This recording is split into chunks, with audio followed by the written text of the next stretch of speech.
I've been looking forward to doing this video for you guys for a long time, and I've just been looking forward to actually speaking out aloud. Does that make sense? You know, when you've been carrying something for a long time, you've been carrying an idea, and sometimes you want to get to a friend quickly, you want to share it, or you want to say, look what I've discovered, or when you're emotional and you want to get something out. God, that would be another video in itself. So in this video I want to speak about suffering. So it's interesting, and I know I've referred to a lot of Jeff's work. Jeff is my mentor. I've done a lot of work with Jeff. His work is fantastic, and I've said this before, it's interesting how, for me in my life, other teachers that I've learnt from will sometimes point out things that I'm either already doing right or wrong, or that I've already achieved in my life, or done, or struggling with, or doing well with, or teaching. They will remind me something that I wasn't conscious that I was doing it, or I wasn't even conscious that it was good or bad for me. And then they'll remind me, and I go, yeah, of course, that's been true for me. That's been completely true in my search, in my personal development, with my journey of overcoming social anxiety. It was actually Jeff that really changed my attitude towards suffering. And of course, when I started to do work with him, because a lot of his work he did with me was about that. But it's interesting because Jeff said in his video, and what I'm going to do is I'm going to leave a link. I'm going to leave a link up here to the video that Jeff did. It's one of my favourites of Jeff's, and it's called, he calls it deliberate suffering. And I think Jeff talked about another teacher called Gurdjieff that you can check out that also spoke about this intentional suffering. But what Jeff said was, and I'm going to refer this to social anxiety of my journey, and I'm going to help you guys. He said that deliberate suffering is good suffering, it's anabolic suffering, it's suffering that grows you. And he said that most people don't want to suffer, and that's completely true. And it's true, even me, none of us actually want to suffer. Everyone wants success, everyone wants to become their best self, everyone wants to become enlightened, everyone wants to have an amazing girlfriend or amazing boyfriend, everyone wants to make money, everyone wants to prove everyone wrong that bullied them in school, everyone wants to heal their traumas, but most people don't want to suffer. And when I watched that video, I can't remember when I seen it, I think it was about over a year ago, and I've been doing the work with Jeff, and I've been watching his stuff I'm a huge fan of his work, and I thought, that is really true. That's actually been true for myself. That's been true when I was even teaching as a dating coach. That's been true when I did the day game. And it's just the great spin that he put on it, and he talked a lot about successful people in the world, the 5% of people in the whole world that are successful, they've learned to change their perception of suffering. That's why they achieve so much, where the other percentage, the majority of people, they don't want to suffer. They don't want, and suffering is what Jeff explained. There's so much different meaning. Suffering is, what Jeff explained is, you actually standing in front of the parts of yourself that you're not comfortable with, which is always a projection of what you've got to do outside. And that's really what I wanted to relate in this video with social anxiety disorder. I thought about it.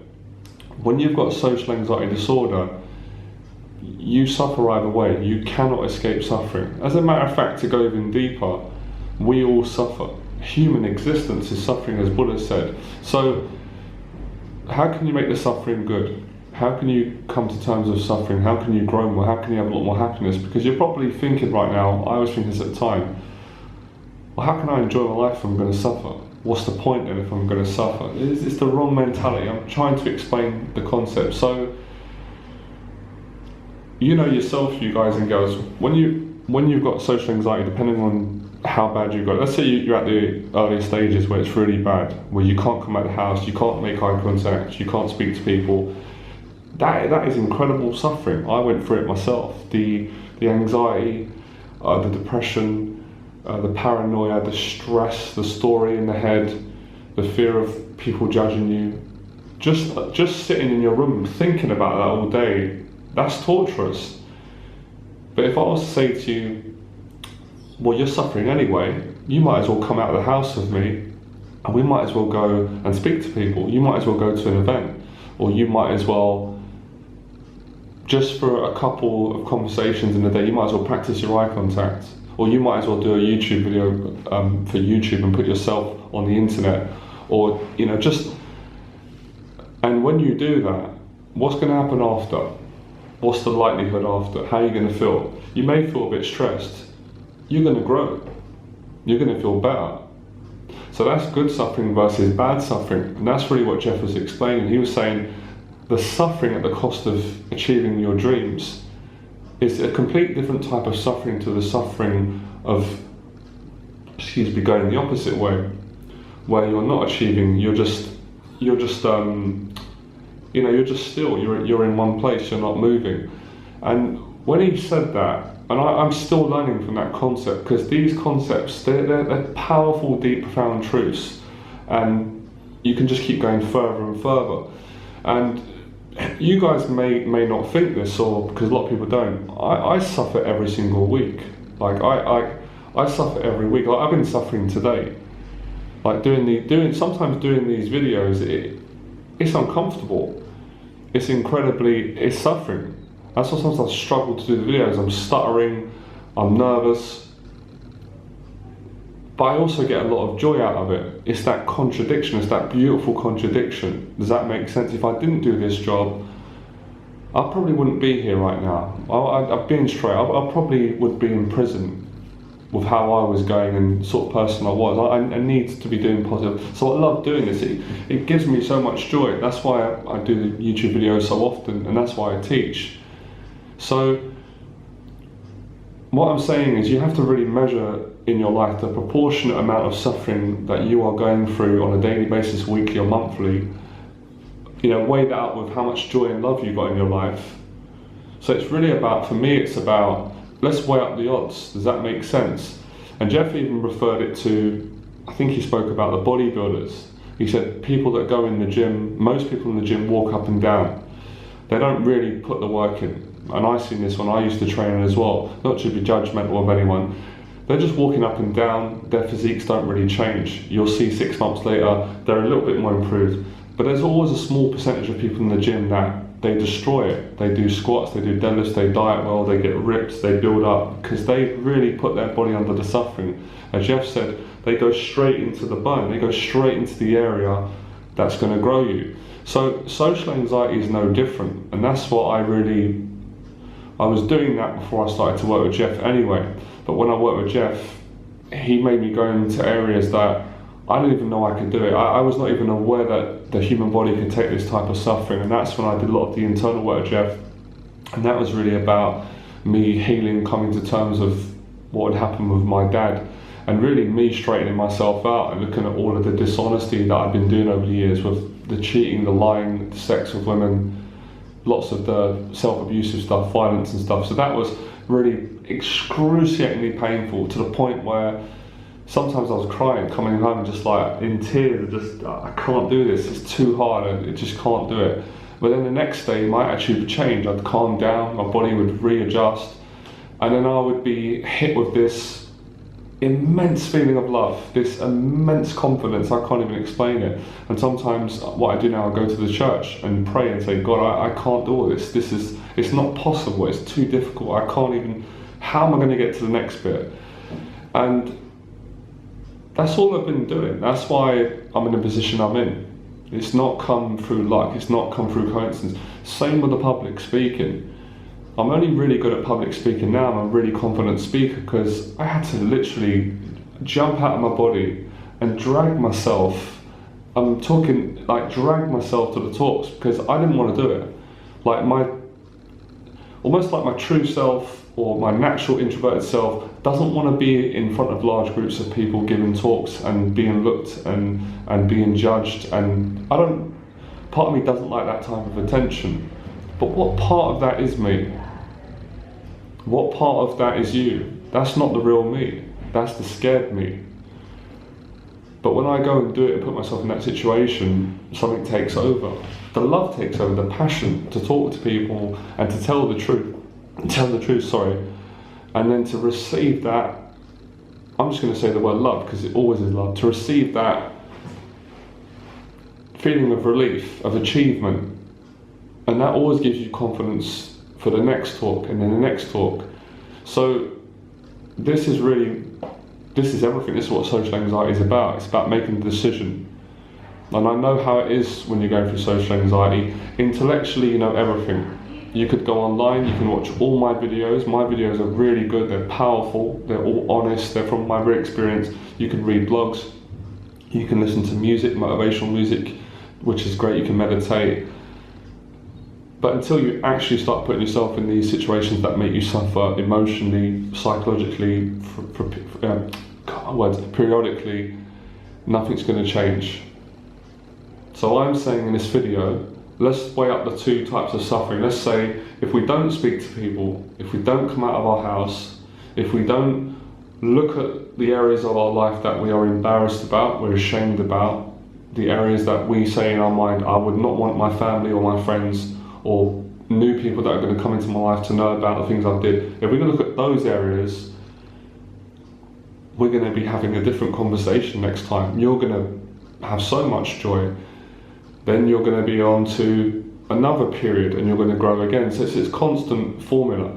That's how I got good at the day game years ago. I know that I don't teach day game anymore, but I want to bring that experience into this video, and it's exactly the same principles. And I know the mindset, I understand the male mindset, and I'm getting better at understanding the female mindset. For men, a lot of men will say, I would love an attractive girlfriend. But there's always excuses, but women don't go for guys like me. I'm jealous that other guys do well. But that's not really true. That's a lack of personal inquiry. That's just excuse making, that's conditioning. That's what the general masses would say. But that wasn't true for me when I went out and started to deliberately make myself suffer in practice. Because I remember thinking, and my goals have changed now. It's not my goal to meet a beautiful woman. I want to marry a beautiful woman, but the whole thing about showing off and bragging, I'm not in that place anymore. But when I was in that place and I made that my goal, I achieved it. And I remember at the time, I had a few friends around me that were practicing going out. And I'm not saying this to be competitive, but no one practiced harder than I did at the time. And I certainly wasn't the most talented. There was guys that were more talented in the London scene at going out and meeting women, but no one practiced more than me, which is why at the time I got the best results. And that's why I became one of the best teachers at that time, at teaching men how to meet women from the street, because I suffered a lot. And I'll tell you what my suffering was. Do you know what my suffering was? It was 8 to 12 hours a day of practice on the streets of London, and I didn't do anything else. I pretty much lived on the street. I had a place to stay, but I was on the streets for 8 to 12 hours. I'm not exaggerating. It's not. I didn't do 2 hours, and I say 8 because it sounds marketable. 8 to 12 hours a day. I remember one summer, me and my friend Ethan, we stayed out for 2 nights straight, and we did day game or street game, whatever you call it. We didn't sleep. It was a fantastic experience. We went just hours approaching and speaking to women, numbers, and then we just were walking, and then we slept in the park. We got up, we continued. I was supremely dedicated, but it was suffering. It was scary for a man who had social anxiety to be going up on the streets speaking to women, and it was more scary when I started to get results, because part of me, I didn't feel good enough to go on dates with women of that caliber at that time, based on my self-esteem and my whole story that I was carrying. But I started to get really good results. And I'm not being arrogant or anything. It got to a stage where I wasn't even frightened anymore. For a long period, I suppose I'd become so desensitized to the fear. I was going on dates. I was going on 5 to 7 dates a week. My phone book was full of phone numbers, and obviously most men would be so jealous of me. I would have been jealous of me when I used to struggle with women, but I suffered. And I suffered to get all those results. And I remember, I'm not embarrassed to say it, I remember the days of getting back with women to the bedroom and thinking, I'm scared, I don't want to take my trousers off. Because I'm not going to get an erection. I'm too scared. She's beautiful, I don't know if I feel good enough. I had to deal with that story. And that was suffering as well. It wasn't just suffering at the fear of not getting these type of women or women, it was a fear of getting them, because once I got them I was like, what do I do? And it was all suffering. But then when I did do the deed, so to speak, there would be this massive growth after. Obviously at the time, because great, making love with a beautiful girl, and you know, it takes two, doesn't it, to tango. But coming away, it was more, I know there's a lot of ego involved in this, but it was me saying, I achieved, I grew. I went from being terrified, petrified, judging myself, feeling abandoned, feeling rejected, to actually achieving it. And then when I went away, I started to think, well, if I can achieve that, there's nothing in my life I can't achieve. And of course that became true. And public speaking, I've said before, was the most terrifying, I'd say it was the most terrifying part of my social anxiety training. So, you know, family was always difficult, going out and talking to women on the street was difficult, but the public speaking was terrifying because there was nowhere to run, especially when I started to get more personal about my story, because when I first started talking, it was just really about dating advice and how to meet women. I didn't go too much into the story of my dad. I didn't really mention that. When I started to expose lots of bad things that I did, I was petrified. But I put myself in that situation and just kept growing through it. And the suffering was the biological feeling the feelings. But what came after that was always this massive growth. And within that growth was just like huge chunks of energy and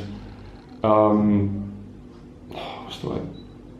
Like, you know, like intelligence, if that makes sense. Not intellectual intelligence, but like memory, where you've done something, you've achieved it, and then you think you get a deeper learning. And that's exactly the same with social anxiety disorder. It's not comfortable speaking to people when you're nervous, when you're in your head, and of course when they can sometimes see that you're struggling. But if you don't do that, if you don't keep putting yourself in that situation, you're going to suffer the consequences of not speaking to people.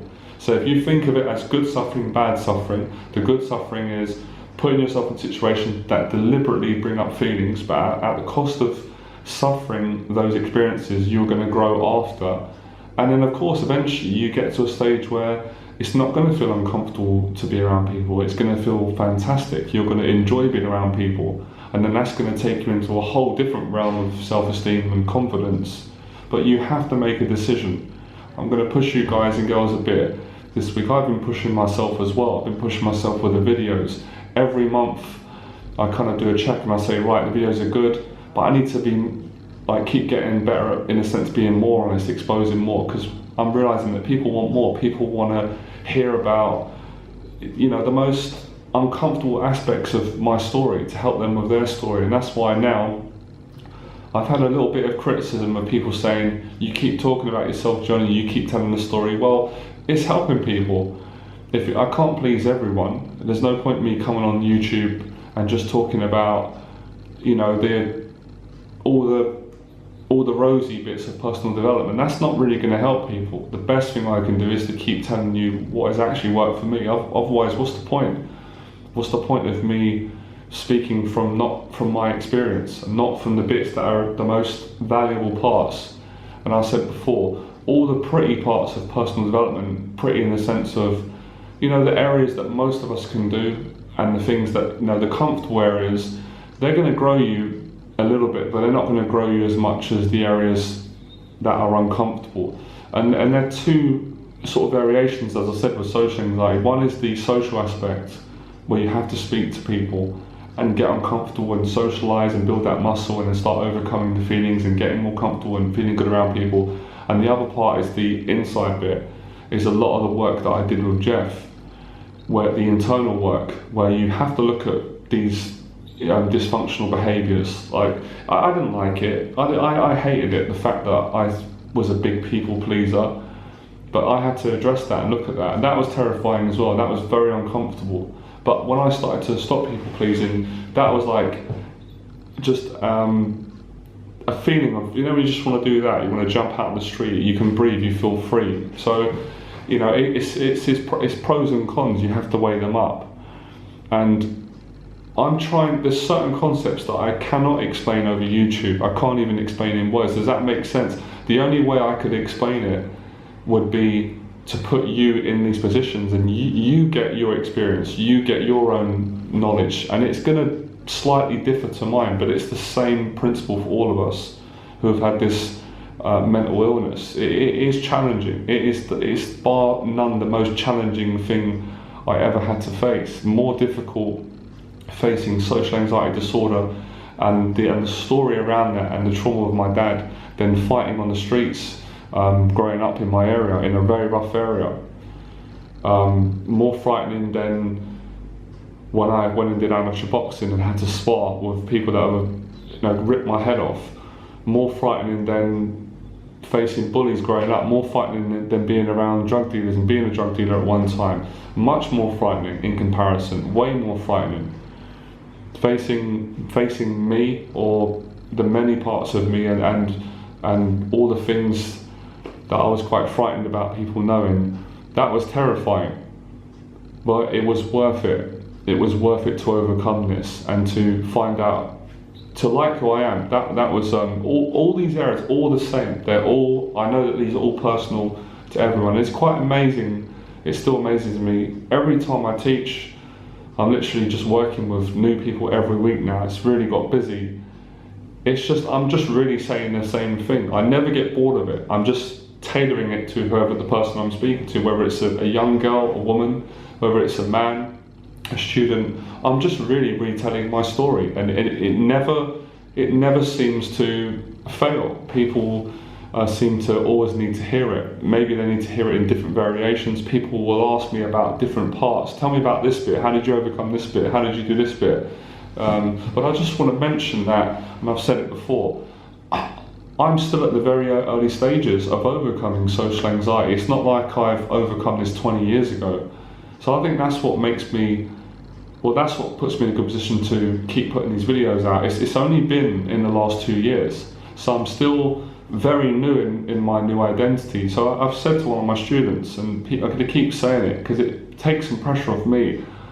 I still sometimes experience immense fear because of how much pressure I have with what I've built up, and sometimes I get revisits from the past, stories from the past, if I'm a little bit down on my thinking, but I just accept it. Again, that's part of my growth, and it's this is life. I've realised whether you've not got social anxiety, we're all going to suffer, but we might as well make something beautiful out of our suffering. We might as well enjoy it. We might as well shape our suffering into a life that we want. And as I said, the suffering of going out and having to face my fears with the dating and meeting, the stereotype, the monsters that were created in my own mind and society of attractive women, and breaking that illusion and realising that an attractive woman is no different to, she's a person, she's a human being.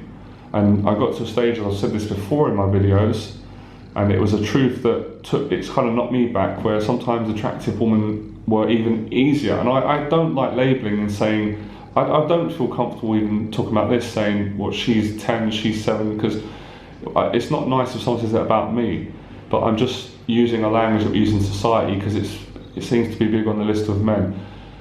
An attractive woman could be the most friendliest, and that was a shock because of everything I'd been taught and believed growing up, that attractive women are going to be bitchy, they're going to be rude because they get bothered by men. These things need to be examined further. When I put a lot of practice in, my whole reality started to bend, perception, everything changed that I was taught, and that's suffering when you've been given the beliefs for so many years that this is how the world is and this is who you are, this is what you're entitled to. When you start to challenge that and overcome it, there is an immense amount of suffering with that, because for me personally, I felt like growing up I'd been lied to, not by a particular person, I'm not saying a family member, but just the beliefs that I was carrying in my head. It felt like what Alan Watts said, and now I question everything. So, but I really want to encourage you to do this, and it's amazing, you don't know what you're missing out on. And the depression will really start, you become such a strong person when you go in the direction of good suffering, as opposed to stagnating yourself or being just being depressed sitting in a room. And of course, I said to one of my students today, there is room for error. That's the great thing about social anxiety. There is a lot of room for error. Social anxiety is not perfect. It's not just one straight line. It's not like a video game, or you don't get one life. You get unlimited lives. If you go into a social interaction and you completely, sorry my language, you completely mess up. I'm trying to stop swearing. You don't die. You know, in a sense, you think you die because your ego, but you don't die, you're still breathing. You go into the next one, you get better and better. So I'll leave you with that.